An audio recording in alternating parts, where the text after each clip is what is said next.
Okay, just a quick video demonstrating the Initiative Tracker plugin inside of Obsidian and showing you how quickly you can create an encounter on the run and how the stat blocks are interactive. So the first thing I'm going to do here is I am going to do a couple things before the session would begin to set up for this. First off, I run two games, one in Rollmaster and one in 5e, and I'm currently set up for Rollmaster, so I need to switch it over to 5e. I'm going to go down here to Settings. I'm going to go to the Initiative Tracker plugin. You just click on it and all the settings for Initiative Tracker comes up. And the things I need to do is I need to clamp the minimum HP so that in 5e your lowest hit points is always 0.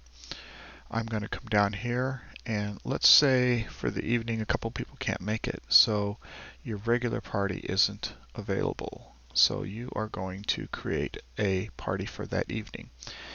You see in the middle of the screen all the list of characters. This is Bedlam. He has his level 9, 95 hit points, his armor class is 16, and his initiative modifier is 2. This is set up and edited a long time ago. And I am going to create a new party. Party name is going to be Demo. And I'm going to add players to it. Bedlam's going to be there. He's going to get added. And Quip's going to be there. He's going to get added. And there is my new party. It shows down here at the bottom. And now I have to make it the default party for the evening. And now it's a default party. And the last thing, I will come down here for the initiative formula. And I will switch it to 1d20, which is the roll for 5e plus the modifiers, which are up here when I create the characters. So now my demo party is all set and I'm ready to begin my session. So something comes up and they have an encounter which I didn't expect, so I'm going to create it really quickly. I go over here to the Initiative Tracker Encounter Builder icon, this hammer. I click on it. They are going to run into a wizard named Vereen. Now I have homebrewed the stat block for this. She is in my bestiary, and I searched for her, found her, and I added her to the encounter. You could add as many creatures as you wanted, but in the case this is all I need. And with the sword I open up the encounter. You see here on the right that the encounter has been opened. It has the two player characters, Quip and Bedlam, and it has Vereen. It has also already rolled the initiative based on their initiative modifiers. If your characters do their own initiative, like you can always just click on it like this. Maybe Quip rolled a 19 instead, and Bedlam rolled a 12. And if you just want to move them in order, you can do that also. Notice it shows their health and it shows their armor class.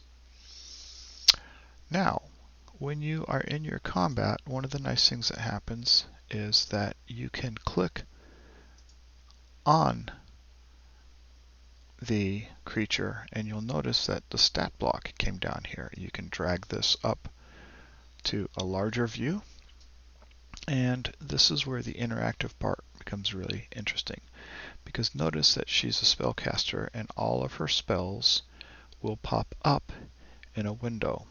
These are spells I've added to my Obsidian Vault. It finds it as a spell and it throws it up here automatically. And if I actually want to bring the spell up, I'm going to pin this window to it so it doesn't disappear.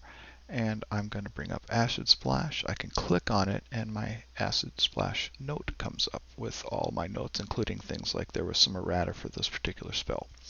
The other interesting thing about this is embedded in the Acid Splash spell note is an automatic dice roller. So that there's a 6. Somebody just got hit with 6. So Quip got hit with 6. Click on his health, put a 6, and you'll notice that he is at 51 instead out of 57 points. So this is one of the nice interactive parts. Notice also that if she were to use her sling down here at the bottom, there's my roll to hit. She rolled a 3. Adds the 3, which is her modifier, making attack a 6, and if a 6 were to hit, it wouldn't, but let's see if she does better this time. There we go. There's a 14. Still missed everybody, but if it did hit, I can automatically just roll damage on there too, and there you have it. And Yep. The other thing you can do is, I'm just going to show you this just for the fun of it. Let's say Quip was frightened. Select frightened, and it, let's try this again, because I forgot to hit the plus sign. There we go. There's the frightened, and Quip is now frightened. And the last thing I want to show you is that if you click up on this box up here, it opens up a second window, which looks like this. You can move this around to a second screen, and this is what the players can view. You notice Quip took some damage, and he's frightened.